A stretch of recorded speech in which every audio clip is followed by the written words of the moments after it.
Hello everyone, I'm Emma Watson. I'm delighted to be welcoming you all to the opening of the Into Film Festival. It's an honour to be joined by Malala Yousafzai. Hello Malala. Hello. First, I just wanted to say how wonderful I thought the film was and that you're just my absolute hero, so this is... It's my great honour to see you as well. Oh, so excited. That's really kind, thank you. I think the best part of the film for me was that you got to see what obviously made you so extraordinary, but more importantly, ordinary, which shows that anyone can encourage change, and I just thought that was a wonderful message from the film. Do you have a sense of a tangible goal that you would like the Malala Fund to reach within your lifetime? So it's my simple dream and very straightforward. I want to see every child to get quality education. And in order to make sure that that dream comes true, we have to work hard and we have to take action. And that's why through the Malala Fund, we are working each and every day. And now the Sustainable Development Goals are going to be set up. So we are raising our voice saying that not just primary education should be focused on, but both primary and secondary education should be available to every child. And this has been my mission, and I'll make it come true. I'll try my best. How does it feel to have your story shown on film and screened to thousands of young people today as part of the Into Film Festival? It's quite interesting, but I don't like seeing myself on TV, or I can't even hear my voice. So, but once the film was made and I watched it, it really inspired me the way Davis Guggenheim, the director of the film, has delivered our story through animation and spread the message of education across the world. And it was his commitment to this goal that led to the making of this movie. And it covers, as you have seen it, it covers like the family story and how we stood up for the right to education at that hard time of terrorism in Swat Valley. So hopefully the message will spread and it will inspire more people to come together and join the campaign that we are having through the Malala Fund, #WithMalala, and to come together and do something. It's not just that you watch the film, but you do something. And I want this movie not just to be a movie, but a movement. That's amazing, and I thought that the animation in the film was so beautiful, and I loved the mythology behind it, and it just really, it was so beautifully done and so well told, and I completely agree with you. I think it's great that people are watching the film, and it's wonderful, but it's great that you want people to really do something and take action as well, and that this is about a movement, not just a film. I think it's amazing that it's going so far beyond that. A part of the film that really touched me was how big of a role, you know, your father has played in your life and in the film. How would you respond to anyone who said that, you know, men can't be feminists or shouldn't be campaigning for girls' rights? Well, my father, he has set an example to all parents and all men, that if we want equality, if we want equal rights for women, then men have to step forward. Because if we complain that women don't get equality, equal rights, it's mean like all the things are taken by men. So they need to step back and say, we are here to support. So it can't happen that men are just thinking it's just a few women's job who are crazy feminists and they're going to change it and things are going to be changed soon. It's not going to happen like this. We all have to work together. That's how change will come. And this is the role that my father has taken. He believes in women's rights, he believes in equality, and he calls himself a feminist. But interestingly, this word feminism, it has been a very tricky word. And when I heard it the first time, I heard it I heard some negative responses and some positive ones, and I hesitated in saying, am I a feminist or not? And then after hearing your speech, when you said, if not now, when? If not me, who? I decided that there's no way and there's nothing wrong by calling yourself a feminist. So I am a feminist, and we all should be feminists, because feminism is another word for equality. Wow. I'm so moved to hear that. That's absolutely amazing, and I agree with you. It's become this really difficult word, but I think it's wonderful when people do embrace it, because it should be synonymous with equality. People have forgotten its definition. They really, really have. So that's wonderful. Wow. I'm so moved to hear that.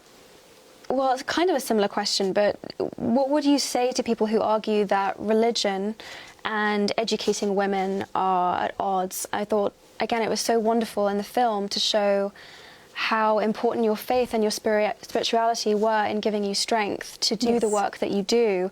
I just thought that was such a wonderful part of the film. But what would you say to people that, you know, that use scripture to say that women shouldn't be educated, or that argue that educating women is a Western concept or a Western idea?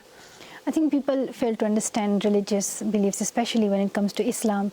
They have failed to understand that Islam, the word Islam means peace. So they have failed to understand that the very first word of the Holy Quran was Iqra, which means read. It wasn't that only male should read it and not female. It was about reading, it was about learning and getting knowledge. So in Islam, you believe that God has sent you to this earth. You are there to gain knowledge, to learn and to discover more. And this is what we are here for.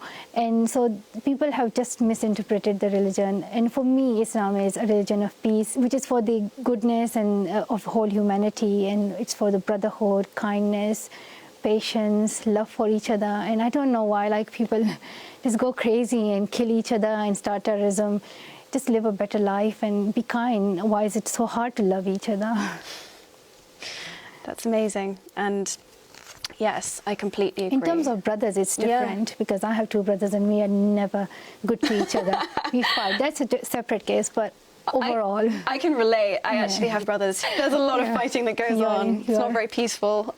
All my prayers are with you. Yeah, tough for the parents. I was wondering, are you excited to see Hillary Clinton, a woman running for president in the US?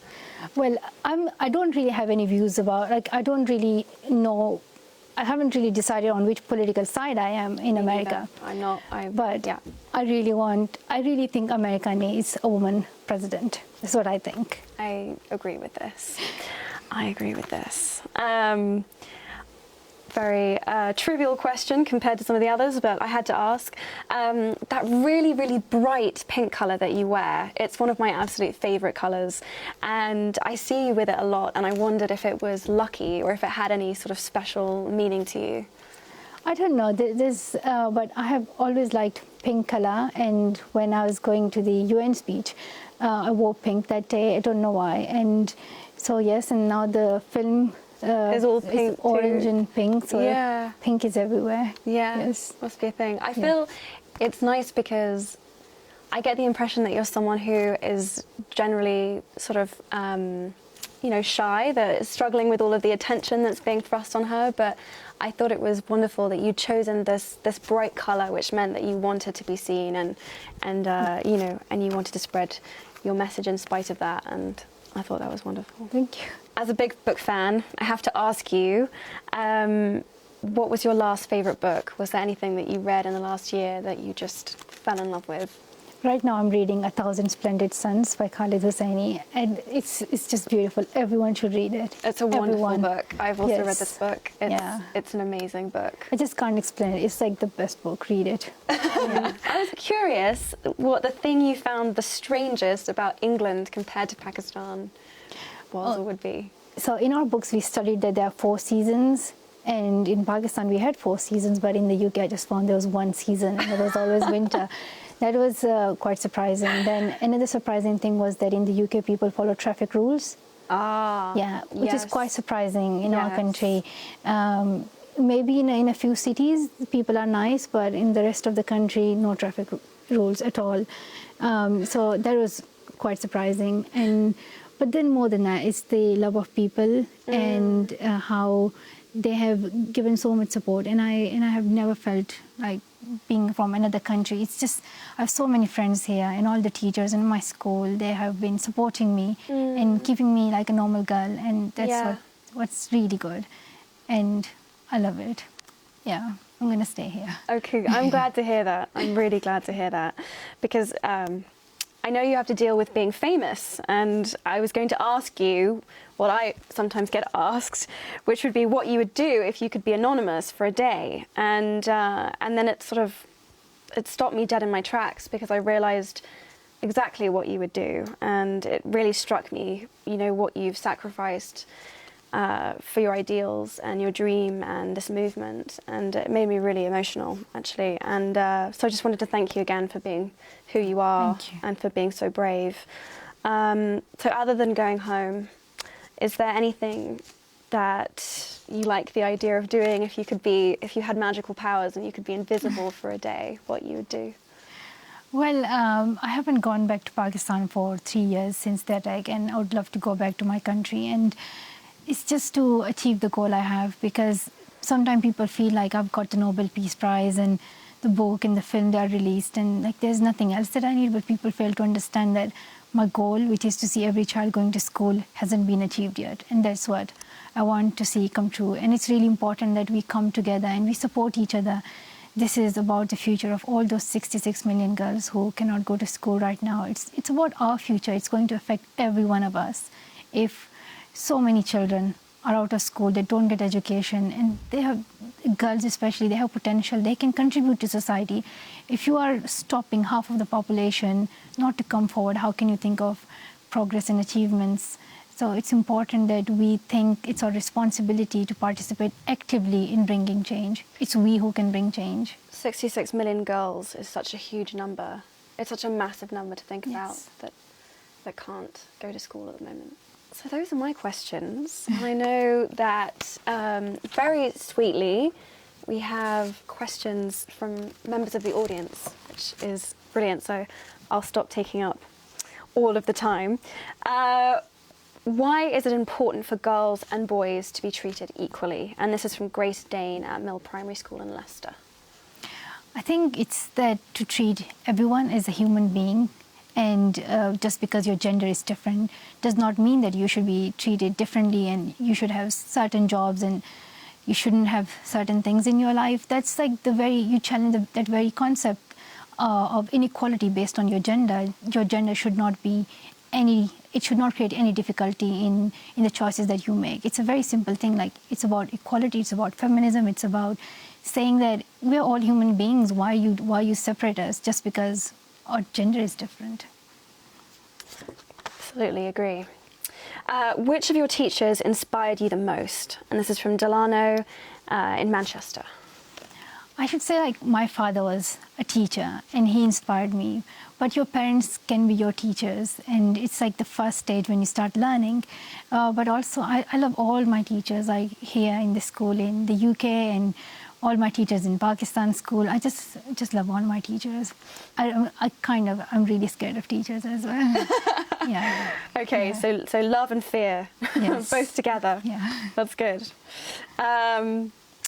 If you could give us 12, 13-year-olds any advice, what would it be? And this is from Jake in Northern Ireland. I think an important thing that you should know at this stage, 12, 13 years of age, is that don't think that you are young and you can't do something. When I was writing the blog for BBC, I was just 11 years old. When I started speaking out, that was my age, the age which you are at. So don't think that your age can stop you from going forward. As we talk about gender, as we talk about religion and all these things, age is also one of them. So don't think you're young, so you don't have ideas and your ideas won't work. And sometimes we just think I'm young, so I'm not at the stage where I can just make a bigger change and I can explore all the big ideas. Age cannot put limit to what you want to do. So come forward and do the things that you want to do. Don't think that one day I will grow up and I'll do things. Don't wait for the stage. It will be too late. Yeah, now is the time. Yes. Now is the time. Ageism is a huge issue, actually, and every voice, feeling is important. Are you enjoying your education these days in your school in Birmingham? And this question's from Alisa in Cheshire. Oh yes, I am enjoying my education. Well, there's a lot to do right now because I'm doing A-levels. It's like a sudden change from GCSE to A-levels. But the subjects I'm doing are history, economics, maths, and religious studies, and I really like them, so that's why I'm enjoying it. Great choices, very serious choices, brilliant. How is education for girls in your country now? And that's from Asha in Enfield and North East London. So the reality is that the situation is not the same in every part of the country. So, for example, in the capital Islamabad in Pakistan, there are girls going to school, but then there are many parts in which girls cannot go to school, and about 5 to 6 million children at primary level are out of school in Pakistan. We, in most of the data that we mentioned, like about the number of girls who are out of school, there's not enough data about the girls who are out of the secondary education, because no one really even counts them. The number you hear are just focused on primary level. Right. So that's also tragic that we don't collect the data that we need, which is how many girls drop school at secondary level and how many are out of school. But in terms of primary education, there are about like 5 to 6 million children in Pakistan, and it's really important that we think of supporting them in education. Pakistan is right now at a stage of trying to develop strong democracy and improve and fight against terrorism. And if we forget the education of our next generation, I don't think we won't be able to achieve that progress. We need to educate the future generation, and then they can build a more peaceful and better Pakistan. What would you say to young people who do not like, enjoy, or appreciate school? And this is from Miss Skinner. She's a teacher in Cardiff. Well, I should tell that, like my brothers, I tell them every day that they should focus on their studies, because they spend their time on Xbox and computers. And sometimes we go to school every day, and it's for many, many years of our life. But in between, we forget its importance. And I know its importance because when I was 11, I was stopped from going to school. And the next day when I woke up, and I just could not go to school, and I could not believe it, that for the rest of my life, I wouldn't be able to study at all, and I wouldn't be able to become a doctor or teacher or anything I liked. And that was the stage when I realized that education is really important for every child. So before you see that stage, realize it now. I don't want you to go through that situation ever. So realize that it's for your future, it's for the future of your country. In a way, you are contributing to your society. And just believe in yourselves, believe in the power of education. I think it's very easy to take for granted, and is actually a gift. What do your younger brothers think about your efforts? And this is from Artem in London. Well, they're really annoying, and they fight with me all the time. However, they're sometimes nice, and sometimes they think I'm doing good work. Yes. Well, that's sometimes. good. Sometimes. Yes. You sometimes. That's something. My brothers are the same, by the way. What were your feelings when you had to speak publicly for the first time in front of presidents and prime ministers? And that's from Mariam in Manchester. I think I should say I feel really scared in school, speaking in school. But in terms of meeting presidents and prime minister and then talking about a cause which really matters, then you have to forget about getting nervous and the way you deliver the speech. Forget all those things and say what's in your heart. Do not hesitate. When I was meeting the president of Nigeria to talk about the girls who were abducted by Boko Haram, I said it very clearly that what are you doing? What have you done so far? Because 3 months had passed and the president had not even met them. And then he announced that he will meet the parents. So this is, you say it clearly. Why to hesitate? Why to stop yourself?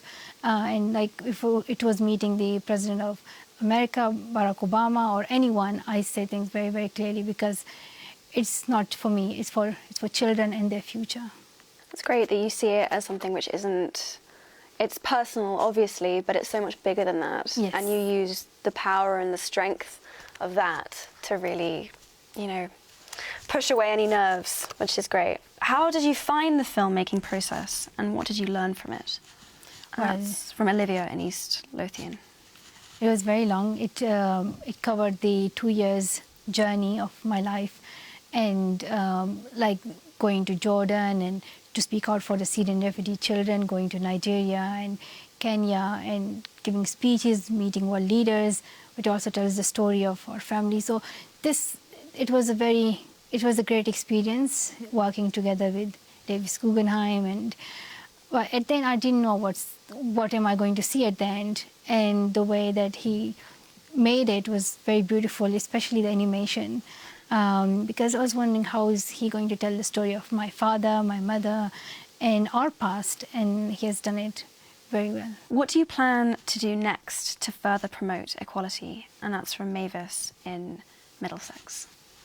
Well, it's so as I said, I have this fund, the Malala Fund, and through that I'm working for education, for equality, and to ensure that girls go to school.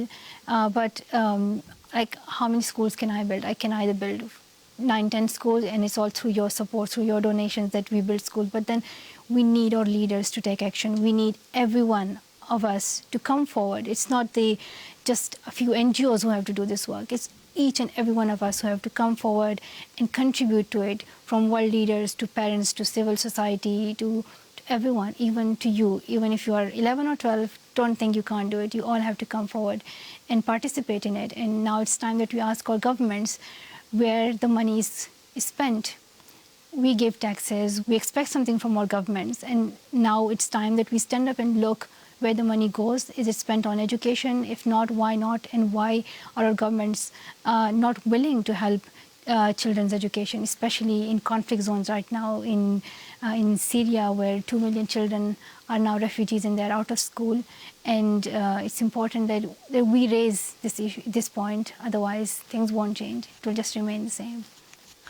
Voices are important, speaking out and asking governments to do the right thing. Super, super, super important. Well, we've got through all of the questions that we've been sent, which is brilliant. So maybe I will take this moment just to say thank you again. The film is so wonderful, and your story is beyond inspiring. And thank you for your time, and it's great to have you. And I think it would be great if you give a message to all these children who are listening to us right now, because you also stand for a cause that is very important. We want equality, and there would be so many boys in the audience.